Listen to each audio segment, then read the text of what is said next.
Assalamualaikum warahmatullahi wabarakatuh. Saya Anissa Nazahusnaya ini dari Universitas Pendidikan PG PAUD Bani Insan.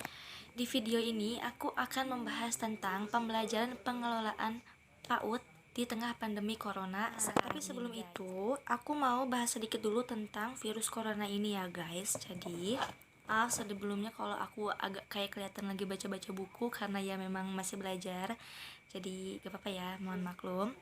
Jadi COVID-19 atau coronavirus disease 2019 ini adalah penyakit jenis baru yang ditemukan oleh manusia pertama kali dari Wuhan, Cina pada tahun 2019 guys. Nah, kemudian diberi nama Severe Acute Respiratory Severe Acute Respiratory Syndrome Coronavirus 2 atau SARS-CoV-2. Oke. Nah, penularannya itu dari manusia ke manusia melalui cairan yang keluar dari batuk, bersin atau bersentuhan kontak langsung kayak berjabat tangan itu guys. Jadi antara kulit sama kulit. Mungkin kayaknya kalau keringat juga iya kali ya. Tapi nggak tahu, kayaknya sih iya gitu. Nah, dan ketika kita udah kontak langsung itu kita akan tertular apabila kita menyentuh mata kita, hidung dan mulut kita nih guys. Jadi kalau kita udah kontak langsung nih kayak komunikasi, interaksi sosial sama orang yang terkena covid, terus udah gitu kita pegangan tangan, udah gitu kita ngucek-ngucek mata, udah gitu kita megang hidung, mulut lah, kayaknya wassalam dah lah tuh ya. Nah, gejala-gejala klinis kalau misalkan kita udah terkena virus corona tuh atau covid-19 tuh, teman-teman harus tahu banget. Jadi gejala-gejalanya itu seperti batuk, pilek, sakit tenggorokan, demam, pusing juga sama sesak nafas. Jadi kalau kalian udah ngerasa kayak batuk nih, terus pilek, sesak nafas, sakit tenggorokan, puyeng segala macam sakit badan juga, wah itu kayaknya kalian harus cepat-cepat untuk hubungi rumah sakit yang bisa menangani COVID-19 ini. Jadi kalian jangan keluar rumah. Kalau bisa kalian harus karantina mandiri juga nih guys dalam rumah. Jadi untuk kebaikan kita pribadi dan kebaikan orang-orang sekitar kita. Nah, sekarang kita kembali lagi ke laptop nih, pembahasan utama kita yaitu tentang mana tadi deh?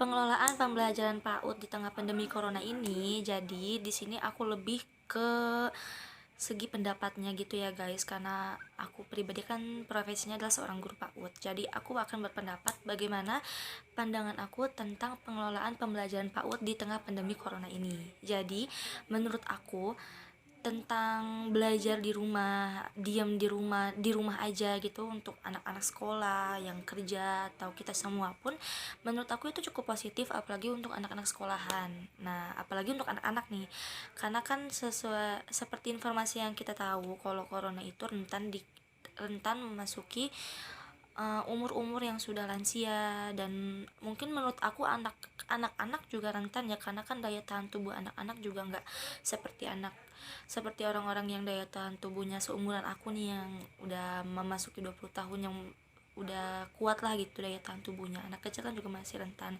Jadi menurut aku kalau anak-anak di tengah pandemi corona ini diliburkan dan disarankan untuk belajar di rumah, menurut aku itu jalan yang efektif banget, karena pertama melindungi anak-anak dari penyebaran virus corona ini, kita tidak memperluas penyebarannya juga. Terus kedua juga ada hikmahnya sih di setiap belajar anak-anak yang biasanya sama gurunya, sama teman-temannya. Jadi yang waktu belajarnya itu mungkin hanya habis di sekolah aja, tapi karena adanya corona ini jadi mereka bisa belajar bersama dengan keluarga mereka, dengan orang tua mereka. Mungkin ada beberapa anak-anak yang hanya belajar di sekolah aja, dan ketika mereka pulang sekolah ya waktu mereka itu hanyalah bermain, sibuk dengan permainannya diri sendirinya. Atau mungkin ada juga anak yang udah dikasih HP sama orang tuanya, jadi ketika dia pulang sekolah itu ya dia hanya sibuk dengan HP-nya. Berbeda dengan sekarang yang anak-anak bisa belajar di rumah dengan didampingi sama orang tuanya, itu positif juga, ada hikmahnya. Jadi anak-anak itu lebih dekat sama orang tuanya, kekompakannya juga ada, interaksi antara anak dan orang tua pun menjadi lebih kuat lagi, dan orang tua pun menjadi tahu tentang kemampuan anaknya yang sekarang ini sudah sampai mana. Karena kan mungkin orang tua terlalu mempercayai anaknya untuk belajar di sekolah. Kadang ada juga yang cuek, jadi di sekolah tuh ya udah di sekolah aja, tanpa harus nanya-nanya lagi ke gurunya gitu perkembangan anaknya udah sampai mana.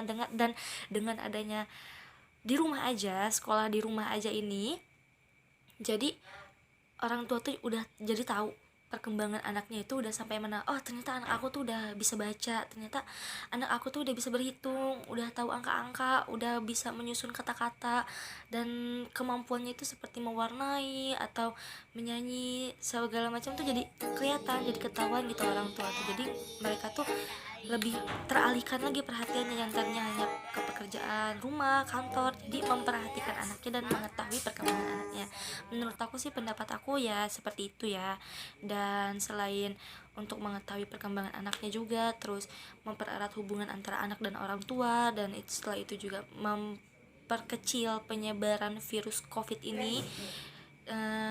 Hikmahnya itu kalau menurut aku lebih kayak ke, jadi kayak memberi tahu gitu ke orang tua, ini loh bun, pekerjaan kita ini di sekolah tuh mendidik anak bunda, membimbing anak bunda tuh seperti ini. Jadi kita juga kadang memperhatikan ya orang tua yang tadinya yang ngajarin anak itu kita, sekarang dibantu sama orang tuanya masing-masing. Kita jadi tahu orang tua mana yang lebih aktif atau yang pasif, yang biasa-biasa aja atau yang greget gitu sama anaknya. Jadi excited banget untuk ngedukung, menyemangati anaknya untuk belajar di rumah gitu guys. Dan untuk aku pribadi sih, selaku guru PAUD, aku merasa selama sekolah di rumah ini tidak ada kesulitan dalam bekerja aku, dalam menilai murid-murid aku ini, karena aku dan guru-guru yang lain kita masih tetap memberikan apresiasi seperti kegiatan-kegiatan untuk anak-anak di rumah, supaya mereka tidak bosan di rumah, supaya mereka tetap senang, tetap menyenangkan berada di rumahnya dalam jangka waktu yang panjang ini, dengan cara memberikan kegiatan-kegiatan atau tugas-tugas belajar tanpa harus memaksa. Jadi kayak misalnya aku ngasih jadwal hari ini kegiatannya ini, tapi kalau anaknya nggak mau ya nggak usah dipaksa gitu, yang mau aja kapanpun anak itu mau, dan apapun kegiatan yang anak itu mau dilakukan ya nggak apa-apa. Yang penting tanpa ada paksaan. Dan alhamdulillah sejauh ini aku pantau anak-anak murid aku itu cukup bagus sekali dan sangat membantu pekerjaan aku sebagai guru gitu, karena anak-anak juga bisa mengerjakan tugasnya dengan baik. Kayak misalnya kemarin temanya aku tuh rekreasi, jadi aku ajak anak-anak untuk berimajinasi seolah-olah mereka ada di pantai. Bagaimana mereka saat di pantai, apa yang mereka bawa di pantai, apa yang akan mereka lakukan jika di pantai, dan alhamdulillah mereka bisa menempatkan diri mereka ketika mereka ada di pantai itu seperti apa, seperti itu. Dan ternyata belajar di rumah pun tidak menjadi kendala untuk kita merasa kesulitan dalam belajar. Seperti itu guys, karena belajar di rumah, belajar di sekolah pun hampir sama. Bagaimana kita memperlakukannya, menilainya, dan menjalankannya seperti apa. Ternyata anak-anak pun tidak kesulitan dalam belajar meskipun di rumah aja. Bahkan mereka merasa lebih menyenangkan di rumah karena lebih santai, dan sama orang tuanya juga nggak kayak biasanya yang sama gurunya, sekarang sama orang tuanya udah gitu lebih santai, nggak terikat dengan waktu yang biasanya kalau di sekolah itu kan dari jam sekian sampai jam sekian. Kalau di rumah itu ya maunya kapan ya oke silahkan, yang penting nggak dipaksa dan sesuai kemauan anak tersebut. Ya menurut aku itu pendapat aku tentang pengelolaan pembelajaran PAUD di tengah pandemi corona ini.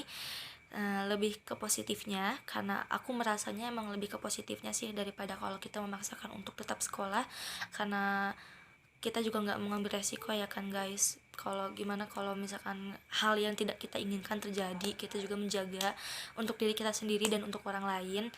Menjaga kesehatan itu karena sangat penting banget, dan menurut aku ya positif juga kalau untuk sekolah di rumah ini. Ya itu aja pendapat dari aku tentang pengelolaan pembelajaran PAUD saat ini. Semoga kita bisa sharing-sharing seterusnya, dan semoga pendapat aku sama pendapat kalian juga sama, dan kalian juga merasa kayak oh iya ya gitu. Ya gitulah pokoknya, merasa terinspirasi mungkin ya, amin lah. Ya itu dulu, itu aja. Ya, untuk video kali ini itu aja yang bisa aku sampaikan. Kurang lebihnya mohon maaf. Wabillahi taufiq wal hidayah. Wassalamualaikum warahmatullahi wabarakatuh.